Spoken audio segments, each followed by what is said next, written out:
Hi students, in today's class, we are going to discuss about is management an art or science? Is management an art or science or profession? ఈ మూడు కూడాను మనం discuss చేసుకోబోతున్నాము. Management అనేది ఒక కళనా లేదా ఒక శాస్త్రమా లేకపోతే ఒక వృత్తినా? ఈ మూడు పాయింట్లు మనం డిస్కస్ చేసుకోబోతున్నాము. వాటిని సింపుల్ గా మీకు షార్ట్ ఆన్సర్కి వచ్చే అవకాశం ఉంది. Is management an art or science or profession అనే క్వశ్చన్ మీకు వచ్చే అవకాశం ఉంటుంది. కాబట్టి వాటన్నిటినీ మీకు ఇక్కడ వీడియోలో మనం డిస్కస్ చేసుకోబోతున్నాం. దయచేసి మీరంతా కూడా జాగ్రత్తగా వినాల్సిందిగా కోరుచున్నాను. Thank you. Now I will share the file. So this is the file, my dear students.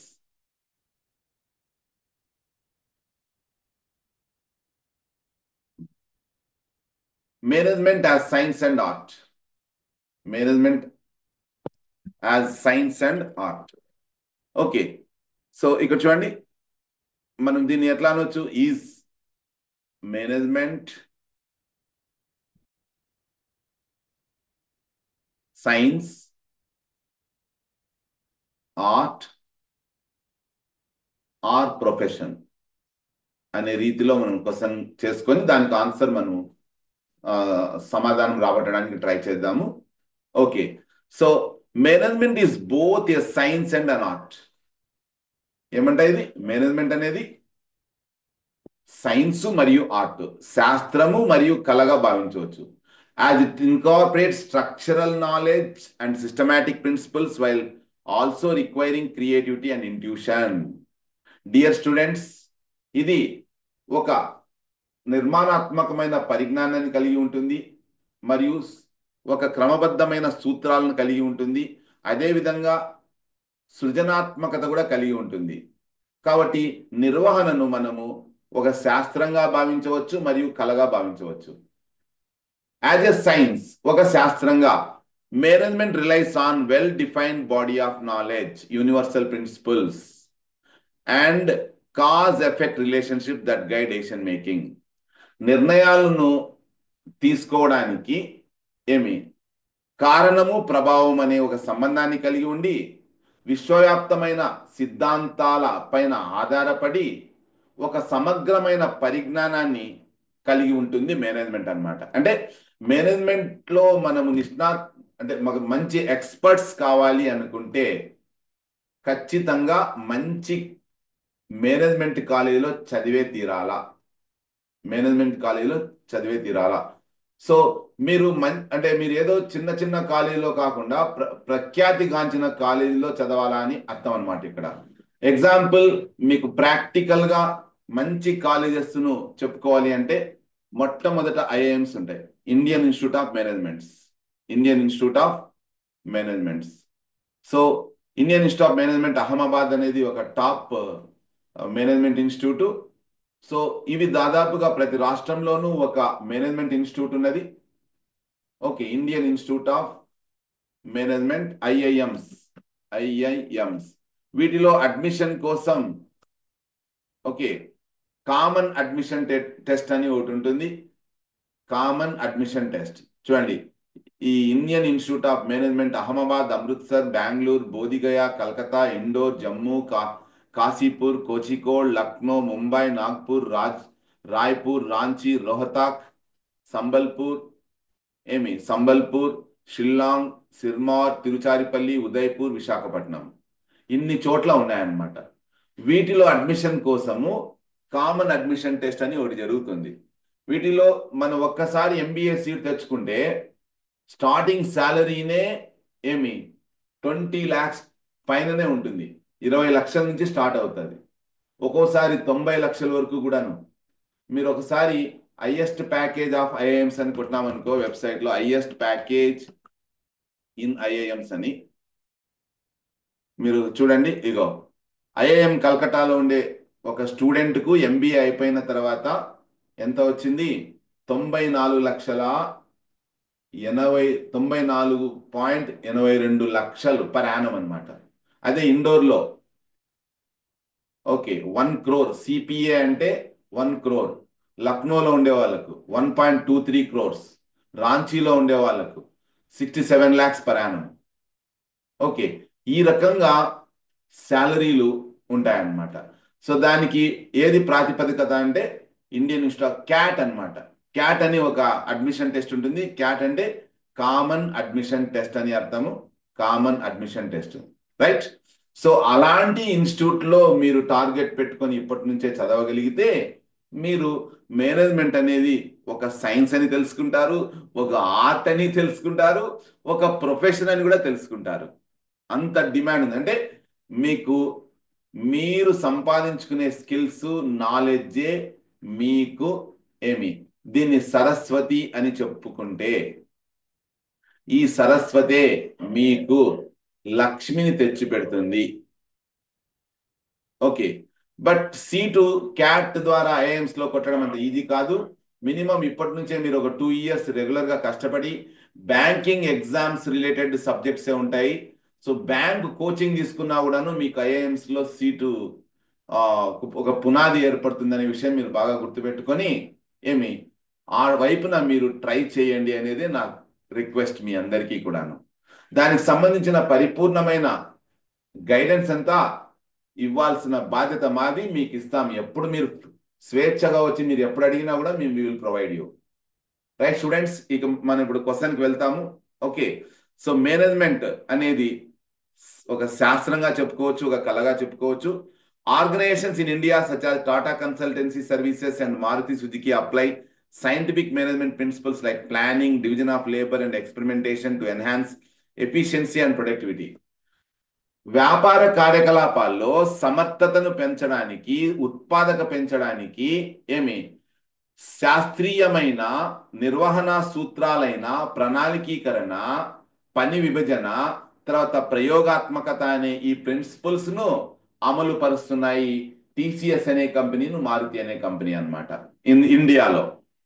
అదే విధంగా at the same time management is an art. Dear students, management ఒక కళ కూడా అనొచ్చు. కళ అంటే సంగీతమే కాదు, లేదంటే ఒక వయోలిన్ అంటే సంగీతం అంటే ఎన్నో రకాలుగా ఉండొచ్చు. ఏమి ఒక హార్మోనియం కావచ్చు, తబలా కావచ్చు, లేదంటే వయోలిన్ కావచ్చు, గిటార్ కావచ్చు. ఓకేనా? అవే కాదు, లేదంటే డాన్స్ కావచ్చు, భరతనాట్యం కావచ్చు, కూచిపూడి కావచ్చు. అదే కాదు, మేనేజ్మెంట్ అనేది ఒక నైపుణ్యం, అంటే ఒక కళ అన్నమాట. అది ఎలా అంటే it involves personal skill, creativity and experience to achieve specific goals. ఒక ప్రత్యేకమైన లక్ష్యాలను సాధించడానికి అనుభవము, సృజనాత్మకత మరియు వ్యక్తిగత నైపుణ్యాలు అవసరమవుతాయి. ఇవన్నీ అవసరమవడాన్ని ఒక కళగా భావించవచ్చు. కళ అంటే డ్రీమ్ కాదు, ఒక ఆర్ట్ అని అర్థం ఇక్కడ. Successful managers use their intuition and leadership abilities to solve complex problems innovatively. నూతనంగా క్లిష్ట సమస్యలను పరిష్కరించడానికి ఏమి విజయవంతమైన నిర్వాహకులు ఏమి తమ యొక్క ఇంట్యూషన్, తమ యొక్క ఇంటెలిజెన్స్ను ఏమి ఇంట్యూషన్ అంటే అది అత్యంత సహజంగా ప్రతి వ్యక్తికి ఉండే ఒక నైపుణ్యం అన్నమాట. అదేవిధంగా నాయకత్వపు లక్షణాలు ఏమి ఇవన్నీ కూడా ఉపయోగిస్తారు. ఫర్ ఇన్స్టాన్స్, ఉదాహరణకు Amul's creative marketing campaigns and Ratan Tata's visionary leadership in launching the Tata Nano highlights the artistic aspect of management. నిర్వహణనే ఒక కళగా మనం భావించినప్పుడు దాన్ని ఏ ఎగ్జాంపుల్ ద్వారా మనం తెలుసుకోవచ్చు అంటే అమూల్ అన్నమాట. ఒక అద్భుతమైన సృజనాత్మకమైన మార్కెటింగ్ క్యాంపెయిన్ ద్వారా. అదే రతన్ టాటా టాటా నానో అనే ఒక చిన్న కారును కేవలం ₹1,00,000, ఆటో కూడాను అప్పట్లో 2 లక్షలు ఉండేది, అలాంటిది 1 lakh నానో కార్ తీసుకొచ్చి తమలో ఉండే కళను, నిర్వహణ కళను బయట పెట్టడం జరిగిందనమాట. అది similarly experienced managers at Infosys and HDFC Bank refine their leadership styles over time, contributing to organizational success. Infosys లో ఉండే ఉద్యోగులు కావచ్చు, అనుభవజ్ఞులైన నిర్వాహకులైన ఇన్ఫోసిస్ మరియు హెచ్డిఎఫ్సి బ్యాంక్ లో ఉండే అనుభవజ్ఞులైన నిర్వాహకులు ఏమి తమ యొక్క నాయకత్వపు లక్షణాల ద్వారా వ్యాపార సంస్థ విజయవంతం చేయడానికి విజయం వైపు మళ్ళడానికి ఏమి వాళ్ళ యొక్క నైపుణ్యాన్ని ప్రదర్శించడం జరిగింది. The blend of science and art in management is evident in Indian companies like Reliance Jio, which combines structural planning with creative execution to transform the telecom industry. Best example Reliance Jio అన్నమాట. ఎందుకంటే వాళ్ళు మేనేజ్మెంట్లో ఉండే ప్రిన్సిపల్ సిద్ధాంతాలను అదేవిధంగా వాళ్ళ యొక్క ఎక్స్పీరియన్స్ను ఉపయోగించి రిలయన్స్ జియోను అత్యున్నత స్థానానికి తీసుకెళ్లారనమాట రిలయన్స్ కంపెనీ వాళ్ళు. సో ఆ రకంగా మేనేజ్మెంట్ అనేది శాస్త్రీయ సిద్ధాంతాలని మరియు కళను అంతర్భాగంగా చేసుకొని సంస్థ విజయవంతం కావడంలో మనకు హెల్ప్ అవుతున్నాయి. అదేవిధంగా ఇప్పుడు మనం మేనేజ్మెంట్ అనేది ప్రొఫెషన్, అది అవునా కాదా అనే విషయాన్ని మనం తెలుసుకోవడానికి ప్రయత్నిస్తాం my dear students. So management అనేది ప్రొఫెషనా అని అంటే మనము మేనేజ్మెంట్ ప్రొఫెషన్గా భావించవచ్చు. ఎందుకంటే management in India is increasingly recognized as profession due to growing emphasis on specialized education, ethical standards, structured organizational frameworks. Dear students, ఈ మధ్య కాలంలో మేనేజ్మెంట్ ఒక ప్రొఫెషన్గా పిలువబడుతుంది. ఎందుకంటే ప్రపంచ ప్రఖ్యాతిగాంచిన ఐఐఎమ్స్ కావచ్చు, అదేవిధంగా జేవియర్ స్కూల్ ఆఫ్ మేనేజ్మెంట్ కావచ్చు, ఫ్యాకల్టీ ఆఫ్ మేనేజ్మెంట్ స్టడీస్ కావచ్చు యూనివర్సిటీ ఆఫ్ ఢిల్లీలో, ఇట్లాంటి ప్రఖ్యాత సంస్థలు ఒక వృత్తిగా భావించి అద్భుతమైన పరిజ్ఞానాన్ని మేనేజ్మెంట్లో విద్యార్థులకు అందిస్తున్నాయి అన్నమాట. ఓకే, సో విద్యార్థులకు ఫార్మల్ మేనేజ్మెంట్ ఎడ్యుకేషన్ ప్రొవైడ్ చేస్తున్నాయి. ఆ రకంగా విద్యార్థులను థియరిటికల్ నాలెడ్జ్ ప్రొవైడ్ చేస్తూ ప్రాక్టికల్ ఎక్స్పీరియన్స్ కూడాను వాళ్ళకు ప్రొవైడ్ చేస్తున్నాయి. Additionally professional bodies such as all India management association, AIMA అంటాము, all India management association, famous private management కాలేజీలకు అడ్మిషన్ టెస్ట్ కండక్ట్ చేస్తుంది ఇది ఐమా అనేది. ఓకేనా. Institute of chartered accountants of India, ఇది పార్లమెంట్ ద్వారా ఏర్పడిన సంస్థ. చార్టర్డ్ అకౌంటెంట్స్ ప్రొఫెషనల్ కోర్సులో విద్యను అందిస్తుంది. ఇవి కూడాను పరిశ్రమకు ప్రమాణాలను సెట్ చేసినాయి. అదేవిధంగా నైతిక మార్గదర్శకాలను ప్రొవైడ్ చేసినాయి. అంటే మేనేజ్మెంట్ విద్యను తీసుకునే విద్యార్థి నైతిక బాధ్యత కలిగి ఉండాలి అని, అదేవిధంగా వృత్తి నైపుణ్యాలు కూడా కలిగి ఉండాలని ఈ ఇన్స్టిట్యూట్స్ అన్ని కూడాను నొక్కి వక్కానిస్తున్నాయి. ఓకే, సో కాబట్టి లా లేదా మెడిసిన్ లాగా మరి పూర్తి ప్రొఫెషన్ కాదు మేనేజ్మెంట్. ఎందుకంటే వీటికి ఖచ్చితంగా కొన్ని ఎగ్జాంపుల్ లాకు సంబంధించి బార్ కౌన్సిల్ ఆఫ్ ఇండియా నుంచి ఖచ్చితంగా లైసెన్స్ ఉండాలా. అదే ఎంబీబీఎస్కి అయితే ఇండియన్ మెడికల్ అసోసియేషన్ ఉంది, వాళ్ళ ద్వారా లైసెన్స్ పొందాలా. ఓకేనా. ఆ రకంగా మ్యాండేటరీ లైసెన్స్ సిస్టమ్ అయితే ఉండదు, కానీ బట్ మేనేజ్మెంట్ను మనం ప్రొఫెషన్గా భావించవచ్చు. ఎందుకంటే స్పెషలైజ్డ్ ఎడ్యుకేషన్ని ప్రొవైడ్ చేస్తుంది, నైతిక ప్రమాణాలను మనకు అందిస్తుంది ఆ రకంగా. So despite absence of strict regulations, management in India follows professional principles in corporate governance, leadership and strategic decision making. వ్యూహాత్మక నిర్ణయాలు తీసుకోవడంలో కావచ్చు, న్యాయకత్వాన్ని పెంపొందించడంలో కావచ్చు, లేదా వ్యాపార సంస్థలను నిర్వహించడంలో కావచ్చు, ఒక వృత్తిపర సిద్ధాంతాలను మేనేజ్మెంట్ అందిస్తుంది. ఆ రకంగా మేనేజ్మెంట్ను మనం వృత్తిగా భావించవచ్చు. Okay, many organizations emphasize ethics, accountability and continuous professional development. Okay, with rapid industrial growth, digital transformation and globalization, the need for professional managers has become more crucial than ever. మారుతున్న పరిస్థితులకు అనుగుణంగా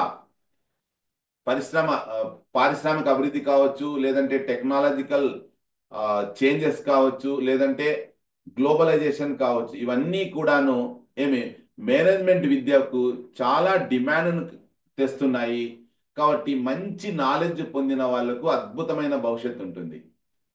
okay, కాబట్టి the increasing demand for certifications like MBA, project management professional project management professional and chartered accountancy highlight the professionalization of management in India.